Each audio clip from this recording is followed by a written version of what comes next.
আসসালামু আলাইকুম রহমতুল্লাহি ওবরাকাতু। প্রিয় বন্ধুরা, আপনারা জানেন যে আমরা একটা গজল নিয়ে কাজ করতেছি। এই গজলটার হচ্ছে A to Z আমরা কাজটাকে দেখব। এই গজলের কাজটা আমরা অলরেডি শেষ করে দেব। ওকে, গজলের কাজটা শেষ করে দেওয়ার পরে আমরা যেটা করব, অন্যান্য যে ইফেক্টগুলো আছে এগুলো কি আমরা ইউজ করব না? হ্যাঁ, এগুলো ইউজ করব। তবে এগুলো কি কি গানে ইউজ করা যায় সেগুলো আমরা অ্যাডভান্স লেভেলে চলে যাব।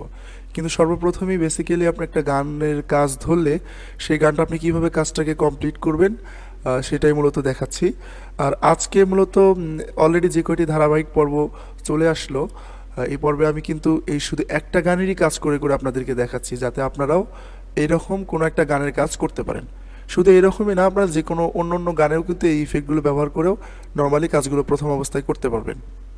ঠিক আছে, তাহলে আমরা গত পর্বের ভিডিওটিতে দেখেছি অটো কি এবং অটো টিউন, ফ্রুটি রিভাব দিয়ে দিয়েছি এখানে হালকা, এতটুকু দিয়েছি জাস্ট, এবং কিভাবে অটো টিউনটা করবো সেটা নিয়ে বিস্তারিত আলোচনা করেছি। ঠিক আছে, আজকের ভিডিওটিতে আমরা যেটা দেখব সেটা হচ্ছে ম্যাক্সিমাইজ একটা ইউজ করব এখানে আমাদের 4 নম্বর ট্র্যাকে। ধরেন আমি কিন্তু এখানে আপনাদেরকে দেখাচ্ছি যে এই প্রথম যে ভয়েসটা এখানে রয়েছে এটা কিন্তু মেইন ভোকাল। ঠিক আছে, কিন্তু আমরা এই মেইন ভোকালটাকে ক্লোন করে নিয়ে নিচে একটা ভোকালে দিয়ে দিয়েছি, কারণ আমরা দেখাচ্ছি যে একটা ভোকালে প্রথম থেকে কিভাবে কাজগুলো করা যায়। ধরেন এগুলো নাই, এগুলো জাস্ট এখানে রেখে দিয়েছি আপনাদেরকে এমনি বোঝানোর স্বার্থে। ঠিক আছে, এগুলো থাকে এখানে। এখন আমরা যেটা করব সেটা হলো এখানে একটা ম্যাক্সিমাইজ নিয়ে নিব, ম্যাক্সিমাইজ নিয়ে নিলাম। এবার আসেন এখানে কাজগুলো। ঠিক আছে, এখন ধীরে ধীরে একটু কাজগুলো অ্যাডভান্স লেভেলে চলে যাবে, যার কারণে একটু সেভাবে দেখবেন। এটাতে আবার ক্লিক করব, কারণ এই পেজগুলোর নিচে যাচ্ছে। একটা কথা বলে রাখি আপনাদের জন্য ভালো হবে, সেটা হলো আপনার স্টুডিওগুলোতে দেখবেন ডুয়েল মনিটর ব্যবহার করে। মনিটর কাকে বলে এটা হয়তো অনেকেই আবার বুঝি না। মনিটর বলতে হচ্ছে এই যে এই টিভির মতো যে এটাকেই বলতেছে মনিটর। ঠিক আছে, ডুয়েল মনিটর মানে দুইটা মনিটর ইউজ করে তারা। অনেকেই আমরা ভাবি যে আসলে দুইটা মনিটর কেন তারা ইউজ করে। দুইটা মনিটর ইউজ করার কারণ হচ্ছে চাইলে এই যে যে এখানে যে পেজটা আছে এটি যদি আমরা দুইটা মনিটর রাখতাম, তাহলে এই পেজটাকে সেই মনিটরে রাখলাম। তারপরে এই এই যে এখানে যে মিক্সিং মানে মিক্সারের যে পেজটা আছে এটাকে আবার আর একটা মনিটরে রাখলাম। মিক্সারের পেজ একটা মনিটরে, ভয়েস হচ্ছে কাটসাট করার জন্য যে আমাদের পেজটা, এই পেজটা হচ্ছে আর একটা মনিটরে। ঠিক আছে, তাহলে দুই মনিটরে রাখলাম, তাহলে কিন্তু আমাদের কাজটা করতে সুবিধা হবে। যেমন দেখেন, আমরা যদি ভয়েসের পেজটাতে একবার ক্লিক করে দিই, এটা কিন্তু ভয়েসের পেজ, এটাতে ক্লিক করে দিলে এটা নিচে যাচ্ছে, মানে এই পেজের নিচে এটা যাচ্ছে। ঠিক আছে, বিষয়টা আপনারা বুঝতে পারতেছেন। কিন্তু ডুয়েল মনিটর ব্যবহার করলে কোনো পেজ নিচে যায় না, দেখতে সুবিধা হয় আর কি। সেটা কিন্তু একটা মাউস দিয়েই কন্ট্রোল করা যায়। এটা যদি আপনি ড্র্যাগ করে ধরে এইভাবে নিয়ে যান, তাহলে কিন্তু পরবর্তীতে এই সাইডে যে মনিটরটা থাকতো সেই মনিটরটাতে ডাইরেক্ট এটা কিন্তু ঢুকে যেত আর কি। ঠিক আছে, যাই হোক সেটা হলো পরের ব্যাপার। এখন অনেকেই ভাবতে পারেন যে আসলে ডুয়েল মনিটর ছাড়া কি কাজ করা যাবে না। আবার অনেকেই এটাও ভাবি যে কোনো স্টুডিওতে দুইটা মনিটর আছে, তার মানে ওরা হয়তো যে কাজগুলো করে সেই কাজটা আমরা করতে পারবো না। আসলে ওরা কাজ করতে একটু স্বাচ্ছন্দ্য বোধ করার জন্য দুইটা মনিটর ইউজ করে, কিন্তু আপনার বাজেট কম, কিন্তু কাজ করতে একটু ঝামেলা হবে আর কি। মানে এই যে যেমন এই পেজে ক্লিক করলে এইটা নিচের পেজে চলে যাচ্ছে, এটা আমরা দেখতে পাচ্ছি না, এই যে একটা সমস্যা। এটাকে আপনাকে বারবার ক্লিক করে এটাকে সামনে নিয়ে আসতে হবে, এটা একটা ঝামেলা। আসলে এই ঝামেলাটা এড়ানোর জন্য তারা এই কাজটা করে, আর তারা তো প্রফেশনালি কাজ করে, অ্যাভেলেবেল কাজ করে সব সময়। তারা যদি এই ঝামেলাটা সবসময় করে, তাহলে তাদের জন্য এটা একটা বিরক্তিকর। আর আপনি আমি তো একটা কাজ করব, নিজের কাজ করব, প্রাথমিক অবস্থায় দু একজনের কাজ করব, এটা ঝামেলা না, এটা একটু মানিয়ে নিতে হবে আর কি। ওকে, সো এখন হচ্ছে এখানে ম্যাক্সিমাসে দেখি আমরা কি কাজ করি। প্রথমে এই ভয়েসটাকে প্লে করে দিব। ঠিক আছে, তারপরে এখানে ভয়েসটাকে প্লে করে দিয়ে এটাকে হাই ফ্রিকোয়েন্সি এবং লো ফ্রিকোয়েন্সিগুলোকে এখানে আমরা কন্ট্রোল করবো আর কি, একটু ঠিক করে নেব। দেখেন এখানে হাই দেওয়া আছে, মিডিয়াম দেওয়া আছে এবং লো দেওয়া আছে। মানে আমি প্লে করে দিয়ে আপনাকে বোঝাই। মেরে মৌলা তেরা সানি, এই যে দেখেন এখানে এই হাইটাকে যদি আপনি একটু উঠাতে চান, ঠিক আছে, হাইটাকে উঠাতে চাইলে হাইয়ে ক্লিক করে দিবেন, দেওয়ার পরে এখান থেকে এটাকে একটু বাড়াই দেবেন। আচ্ছা, আমরা মেইন ভয়েস থেকে দেখে নিতে পারি যে ম্যাক্সিমাসে আমরা কি কাজটা করেছি। এখানে ম্যাক্সিমাসটাকে অন করে দিলাম। এখানে হাইয়ে, হ্যাঁ এটাকে উঠাই দিয়েছি কত পর্যন্ত, 3 মাইনাস এই জায়গা পর্যন্ত দিয়েছি, হাই এবং লো।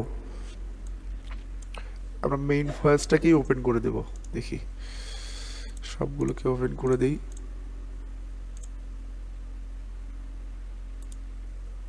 ম্যাক্সিমাস মেরে মন, ও সরি, একদম আপনার স্কেলটা চেঞ্জ হয়ে গিয়েছে, মেজর। ওকে, লা তেরা সানি नहीं सारे ज़माने में।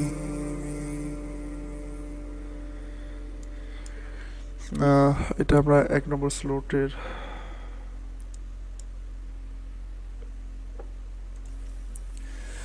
मेरे मौला तेरा सानी नहीं। সরি, এটাতে কেন জানি ভিজুয়ালটা আসতেছে না, আমি একটু দেখে নিচ্ছি, ওয়েট। মাস্টার সারে জামানে মে।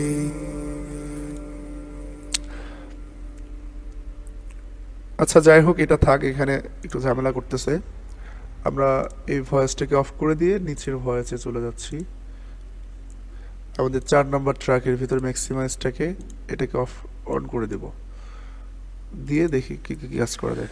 মেরে মৌলা তেরা সানি নেহি সারে জামান। তার আগে যে কাজটা এখানে আমরা আরেকটা নিয়ে নিব, সেটা হচ্ছে প্যারামেটিক EQ2। হ্যাঁ এটা নিয়ে নেব, এটা দিয়ে আগে কাজ করে নিই। অন নম্বর হোকালে প্যারামেটিক EQ2,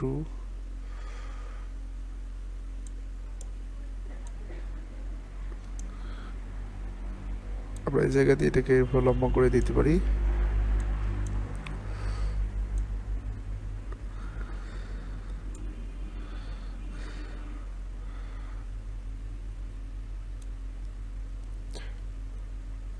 এটা দিয়ে আমরা জাস্ট হাই ফ্রিকোয়েন্সি এবং লো ফ্রিকোয়েন্সি গুলোকে একটু ঠিক করে নিচ্ছি। ওকে, তু হি হ্যায় কাদির মুতলাক সদায়ে সিগার খানি মে। এটা আরেকটু এভাবে দিয়ে দিই। ওকে, আমাদের এটাতে মোটামুটি কাজ শেষ এবং ম্যাক্সিমাইজে যাব এবার। ম্যাক্সিমাইজ, হ্যাঁ এগুলোকে হাইড করে দিই এখান থেকে, অযথা স্ক্রিন একদম ভরে যাচ্ছে। ম্যাক্সিমাইজ না তুঝকো ঘাতি হ্যায় না তুঝকো নীদ আতি হ্যায়। আমাদের প্রাথমিক অবস্থায় শুধু আমরা এখানে রিভার্ব দিয়েছি এবং প্যারামেটিক EQ দিয়েছি, ম্যাক্সিমাইজ দিয়েছি। ম্যাক্সিমাইজ থেকে আমরা যেটা করেছি শুধুমাত্র এখানে হাই ফ্রিকোয়েন্সিটাকে একটু উপরে দিয়েছি, এতটুকু এখানে কাজ করলাম। এবারে যেটা করব সেটা হলো এখান থেকে দেখি আমরা মেইন ভোকালে কি কাজ করেছি সেটা দেখে নিচ্ছি। আপনাকে জাস্ট আমি আমার একটা গানের কাজ করা প্রজেক্ট শেয়ার করতেছি, ঠিক আছে? আপনারা এই গানটা অলরেডি আমার চ্যানেলে শুনেছেন, আমি সেই প্রজেক্টটাই কিন্তু আপনাদের মাঝে শেয়ার করতেছি। দেখেন, ম্যাক্সিমাইজের পর ফ্রুটি লিমিটর দেয়া আছে। ওকে, ফ্রুটি লিমিটরটা আমরা নিতে পারি, তবে এইগুলো প্লে হচ্ছে না কেন জানি। আমরা ওপেন করে একবার দেখে নিই, দেখি ওপেন হয় কিনা। না তো মৌলা তেরা সানি নেহি সারে জামা। ওকে, এবার ঠিক আছে। আমরা এখানে একটা 4 নম্বর ট্র্যাকে ফ্রুটি লিমিটর নিয়ে নিচ্ছি। ফ্রুটি লিমিটর কই? এই তো ফ্রুটি লিমিটর।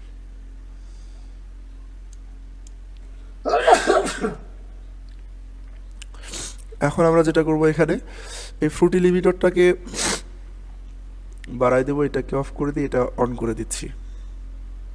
आने में तू ही है कादिरे मुतलक सदाए सगारो खानी में तू ही। এখন দেখেন ভয়েসটার ভিতরে কতটা পরিবর্তন আসছে, একটু আপনাকে শোনাই জাস্ট ফ্রুটি লিমিটরটা দিয়ে।